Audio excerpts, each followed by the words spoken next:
Avvertenza importante. Cari amici, i consigli che seguiranno non sostituiscono in alcun modo il parere del vostro medico di famiglia. Ogni persona è diversa e ciò che va bene per uno potrebbe non andare bene per un altro. Quindi ascoltate sempre il vostro dottore per qualsiasi problema di salute. Prima di iniziare, vi chiedo un piccolo favore da amici. Se trovate utili questi consigli, iscrivetevi al canale, mettete un bel pollice in su se vi incuriosisce e cliccate sulla campanella per non perdervi i prossimi incontri dedicati al nostro benessere. Ciao a tutti, amici della salute e del benessere. Siete pronti a scoprire il segreto meglio custodito per un cuore felice e arterie pimpanti? Oggi vi svelo l'alimento numero 1 al mondo che fa miracoli. Un vero supereroe contro infarti e ictus. Dimenticate per un attimo la vecchia aspirina, quella minuscola pillolina che ci accompagna da 4.000 anni. Certo, ha salvato un sacco di vite, centinaia di migliaia nel corso degli anni, e fino a poco tempo fa sembrava la panacea per tutti gli over 60. Prendi una cardioaspirina al giorno e via la paura, dicevano. Poi, zac, arriva uno studio dopo il 2022 e ci dice: piano ragazzi, non per tutti è così semplice. A volte questa piccola amica può fare qualche scherzetto, tipo piccole emorragie interne, ulcere birichine o, peggio ancora, qualche goccina di sangue nel posto sbagliato del cervello. Insomma, l'aspirina ha il suo bugiardino. Non è per chiunque. Ma perché la prendiamo per il cuore? Semplice.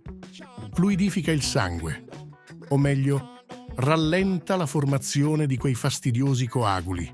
Sapete, l'80% degli infarti e degli ictus non sono colpa del colesterolo cattivone che intasa le tubature, ma proprio di questi blocchi improvvisi. E piccola curiosità, quasi la metà degli infarti si fa viva tra le 6 del mattino e mezzogiorno. La mia teoria? Al mattino siamo un po' più su di giri con cortisolo e adrenalina, due ormoni che, guarda caso, amano far coagulare il sangue. Ecco perché, quando il cuore è spezzato da un dolore forte, il rischio di un brutto evento cardiovascolare può schizzare alle stelle, addirittura del 2000%. Pazzesco, vero? Ma torniamo all'aspirina. Immaginate le vostre arterie come delle strade e i globuli rossi come dei piccoli taxi che trasportano ossigeno. Poi ci sono i globuli bianchi, le nostre guardie del corpo immunitarie e infine le piastrine, delle piccole rattoppatrici pronte a intervenire in caso di danni. Se c'è un incidente, queste piastrine si affollano e cercano di incollare la ferita, formando un coagulo. Alcuni prendono un altro farmaco, il warfarin, che blocca la vitamina K1, una specie di supercolla naturale del nostro corpo, mantenendo il sangue più scivoloso e prevenendo i blocchi. Ma se vi dicessi che esiste qualcosa di altrettanto efficace, se non di più, ma senza tutti questi effetti speciali indesiderati? E prima di svelarvi questo magico alimento, parliamo del suo ingrediente segreto, gli acidi grassi omega 3. Quando sentite omega 3, magari vi vengono in mente subito l'olio di pesce, ed è giusto. Ma non è solo olio di pesce in generale. Nell'omega 3 ci sono due protagonisti, l'EPA e il DHA. Il vero eroe in questa storia è l'EPA. In uno studio hanno dimostrato che l'EPA è efficace quanto una bassa dose di aspirina nel ridurre la formazione di coaguli. Ma non finisce qui. L'EPA ha la superpotenza di stabilizzare le placche arteriose pericolanti, riducendo l'infiammazione. Meno infiammazione significa meno rischi che queste placche si rompano e vadano a zonzo per le arterie. E c'è di più. Un altro studio su 2019 pazienti che assumevano EPA ha mostrato una significativa diminuzione della placca, dell'infiammazione e degli eventi cardiovascolari del 25%. Incredibile! Ma l'EPA ha anche un altro asso nella manica.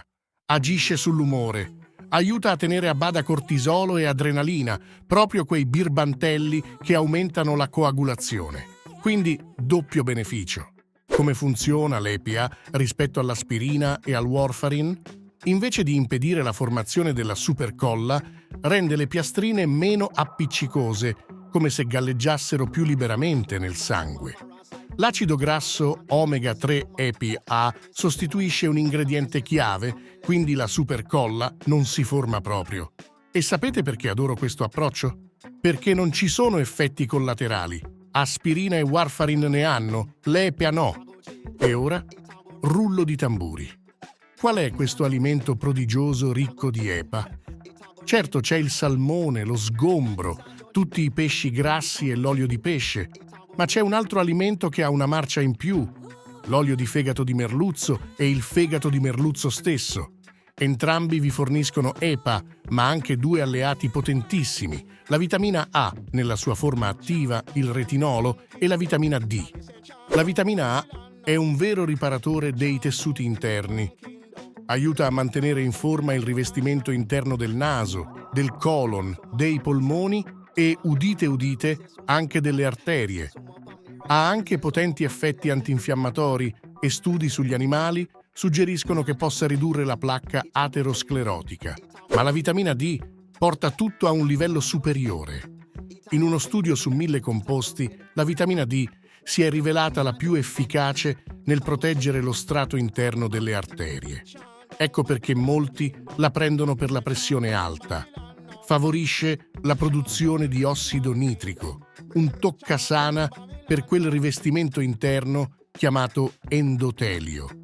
La vitamina D rende le arterie più elastiche, è un potente antinfiammatorio, aiuta a stabilizzare la placca impedendole di tappare le arterie e con l'aiuto della vitamina K2 sembra persino prevenire la rottura e la calcificazione delle arterie. Quindi, signore e signori, l'alimento numero 1 per sbloccare le vostre arterie o mantenerle in perfetta forma, prevenendo infarti e ictus, è l'olio di fegato di merluzzo o il fegato di merluzzo. E sì, lo trovate anche in scatola. Mi raccomando, sceglietelo pescato in natura. Grazie mille per avermi seguito e ci vediamo al prossimo video. Un abbraccio. Se questo video vi è piaciuto e vi è stato utile, vi chiedo ancora una volta di mettere un bel mi piace. Se non siete ancora iscritti al canale, vi invito a farlo per non perdervi i prossimi video dedicati al nostro benessere. Cliccate sulla campanella per rimanere sempre aggiornati.